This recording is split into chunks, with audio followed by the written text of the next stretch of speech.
Today is May 11th. Welcome to Big Book Daily. My name is Rob. I am an alcoholic. It's a thrill, honor, and joy to be here with you today as we journey through the Big Book of Alcoholics Anonymous and the 12 Steps, 12 Traditions. Today, out of the Big Book, we're going to be reading from the core text, Chapter 4, We Agnostics, pages 52 and 53.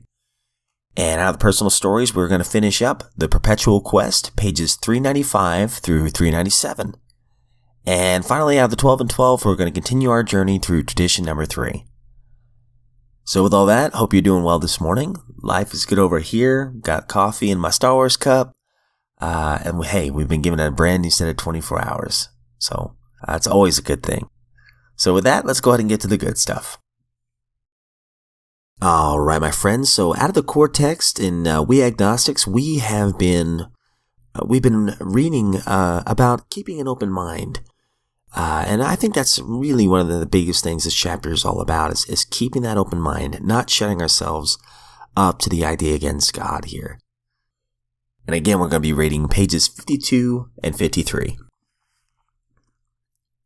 But in most fields, our generation has witnessed complete liberation of our thinking. Show any longshoreman a Sunday supplement during a proposal to explore the moon by means of a rocket, and he will say, I bet they do it. Maybe not so long either. Is not our age characterized by the ease with which we discard old ideas for new? By the complete readiness with which we throw away the theory or gadget which does not work for something new which does? We had to ask ourselves why we shouldn't apply to our human problems the same readiness to change our point of view. We were having trouble with personal relationships. We couldn't control our emotional natures. We were prey to misery and depression. We couldn't make a living. We had a feeling of uselessness. We were full of fear. We were unhappy. We couldn't seem to be of real help to other people. Was not a basic solution of these bedevilments more important than whether we should see newsreels of lunar flight? Of course it was. When we saw others solve their problems by simple reliance upon a spirit of the universe, we had to stop doubting the power of God. Our ideas didn't work, but the God idea did. The Wright brothers' almost childish faith that they could build a machine which would fly was the mainspring of their accomplishment. Without that, nothing could have happened. We agnostics and atheists were sticking to the idea that self-sufficiency would solve our problems. When others showed us that God's sufficiency worked for them, we began to feel like those who insisted the Wrights would never fly. Logic is great stuff. We liked it. We still like it. It is not by chance that we were given the power to reason, to examine the evidence of our senses, and to draw conclusions. That is one of men's magnificent attributes. We agnostically inclined would not feel satisfied with a proposal which does not lend itself to reasonable approach and interpretation. Hence, we are at pains to tell why we think our present faith is reasonable, why we think it more sane and logical to believe than not to believe, why we say our former thinking was soft and mushy when we threw up our hands and down and said, we don't know. When we became alcoholics crushed by a self-imposed crisis, we could not postpone or evade. We had to fearlessly face the proposition that either God is everything or else he's nothing. God either is or he isn't. What was our choice to be? Arrived at this point, we were squarely confronted with a question of faith. We couldn't duck the issue. Some of us already walked far over the bridge of reason toward the desired shore of faith. The outline and the promise of new land had brought luster to the tired eyes and fresh courage to flagging spirits. Friendly hands had stretched out in welcome. We were grateful that reason had brought us so far. But somehow, we couldn't quite step ashore. Perhaps we had been leaning too heavily on reason that last mile, and we didn't like to lose our support. That was natural. But let us think a little more closely. Without knowing it, had we not been brought to where we stood by a certain kind of faith? For did we not believe in our own reasoning? Did we not have confidence in our ability to think? What was that but a sort of faith? Yes, we had been faithful, abjectly faithful to the God of reason. So, in one way or another, we discovered that faith had been involved all the time. All right, my friends, so we'll move on to the personal story, the Perpetual Quest. And if you recall from yesterday's reading, our friend here who has attended a few AA meetings, but hasn't really taken to it yet. One day, as she's on her way home, she decides instead of going to the liquor store or going home to drink, she's going to go for a swim. And even though she's kind of half hungover from the night before, from the day before, she can't swim, but she sits by the pool, and all of a sudden something tells her to go to a meeting. So she kind of snaps out of it, goes to a meeting, and for the first time, she starts to really listen to what's being said. She buys the big book, she reads it, and she starts to have an open mind. So maybe you could call this a spiritual experience she's going through right now. But we'll continue and find out what happens next on page 395. We're going to read 395 through 397. Finish up the story today. I joined a downtown group that met near my office right after work at 5:15. I would not have made it to 8 p.m. Soon, I got into service. I was given bank books, notes of business meetings, and various other instructions and told to do whatever was necessary to keep the meeting going. I did that job for quite some time. I also instituted regular business meetings and found an eager newcomer to whom I eventually turned over the bank book and papers. I had a lot of problems in those early days, but no matter what the problem, I was repeatedly told to seek more spiritual development, something that did not interest me.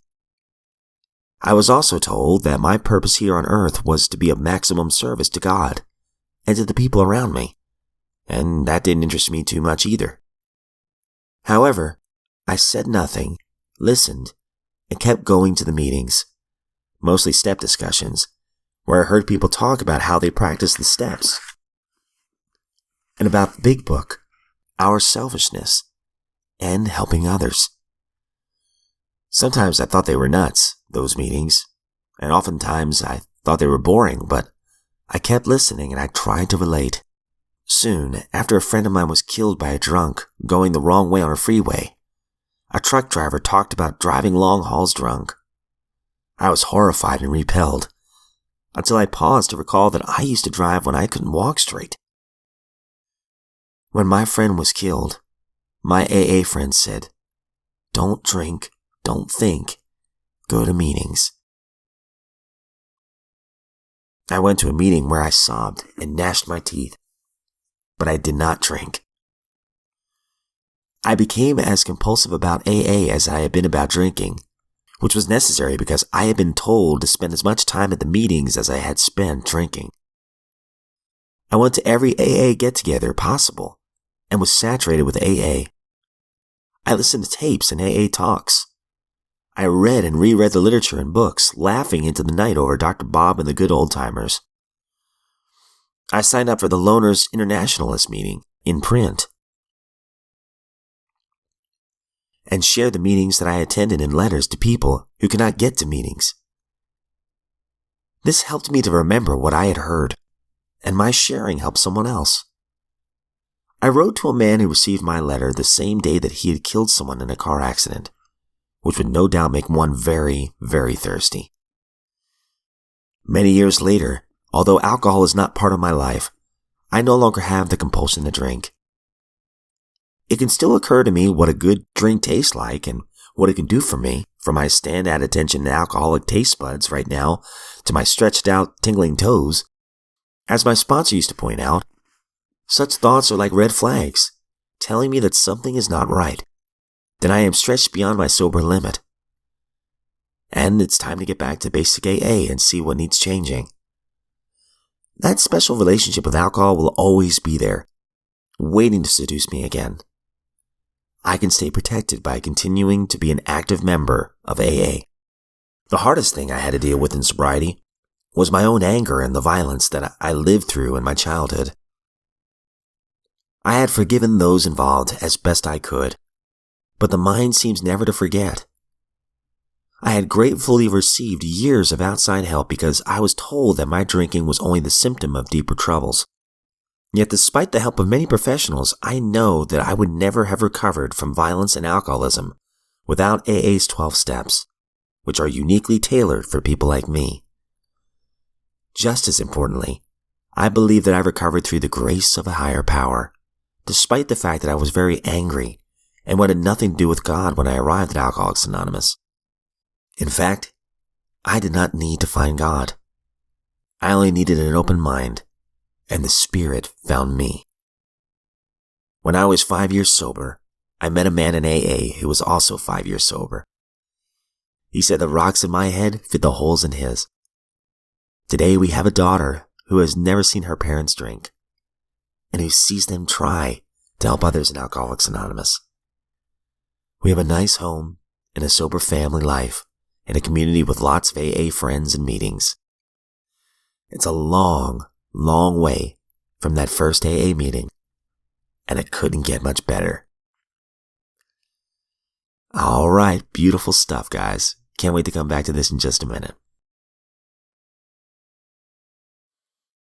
And finally, we're on tradition number 3 out of the 12 and 12, which says, the only requirement for AA membership is a desire to stop drinking. And yesterday we were talking about how in the early days, the meetings had so many different rules, so many different things that really emphasized the exclusivity of the meetings, which was not what the meetings were intended to be. So we're going to continue that on page 140. Maybe this sounds comical now. Maybe you think that we old-timers were pretty intolerant. But I can tell you that there was nothing funny about the situation then. We were grim, because we felt our lives and homes were threatened, and that was no laughing matter. Intolerant, you say? Well, we were frightened. Naturally, we began to act like most everybody does when afraid. After all, isn't fear the true basis of intolerance? Yes, we were intolerant. How could we then guess that all those fears were to prove groundless? How could we know that thousands of these sometimes frightening people were to make astonishing recoveries and become our greatest workers and intimate friends? Was it credible that AA was to have a divorce rate far lower than the average? Could we then foresee the troublesome people were to become our principal teachers of patience and tolerance? Could any then imagine a society which would include every conceivable kind of character and cut across every barrier of race, creed, politics, and language with ease? All right. Great stuff there, guys. So yeah, maybe a lot of that fear was the reason why in these early days of AA, they wouldn't let certain people into the meetings because of the fear that somehow that newcomer who has a different background or a different situation than the quote unquote real alcoholics that might somehow impact their sobriety. So it was all fear driven. And going back to the big book real quick, the personal story, I really like, I had never heard that line before. I really like, God forbid if we go through a crisis and we're already plugged into sobriety say if or even in alcoholism and we lose somebody in a very horrible tragedy. I like the lines, don't drink, don't think, go to meetings. If I could add anything, it would be pray and go to meetings. that would help me. But yeah, definitely don't drink. Just go to a meeting, get some support.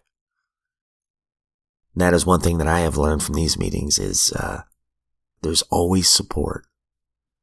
People will lift you up in times of crisis. I've seen friends in the meeting that lost family members. As a matter of fact, I instantly think of one who had about a little over 30 years of sobriety. Came to the meeting and he was quiet. And we were coming up on the end of the meeting and he finally shares that his mother died that same day. And I remember everyone kind of being there for him and supporting him during that time. But the bottom line is he didn't have to drink over it. He just went to a meeting, got his support, and continues to go to the meetings. And honestly, he's one of the men that I look at and I go, wow, that kind of sobriety, that's something to look forward to.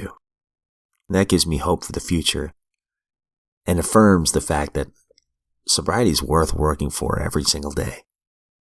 And finally, I love the line, in fact, I did not need to find God. I only needed an open mind, and the Spirit found me. Kind of goes back to what we were saying to we agnostics, just keeping that open mind. Keep coming back. You'll learn as you go. So with that, my friends, I hope that you have a great day today. If you're sober, you're a miracle. You are an absolute miracle, and those who love you are very proud of you. Today, my friends, I just encourage you, and I encourage myself to not drink, to not think too much, to pray, and go to a meeting. We're never alone. I don't speak on behalf of AA, NA, Al-Anon, any other sect, denomination, religion, politics. I'm just a friend in the lifeboat of recovery. A grateful friend in recovery. And if we are given another set of 24 hours, my friends, I look forward to seeing you back here tomorrow.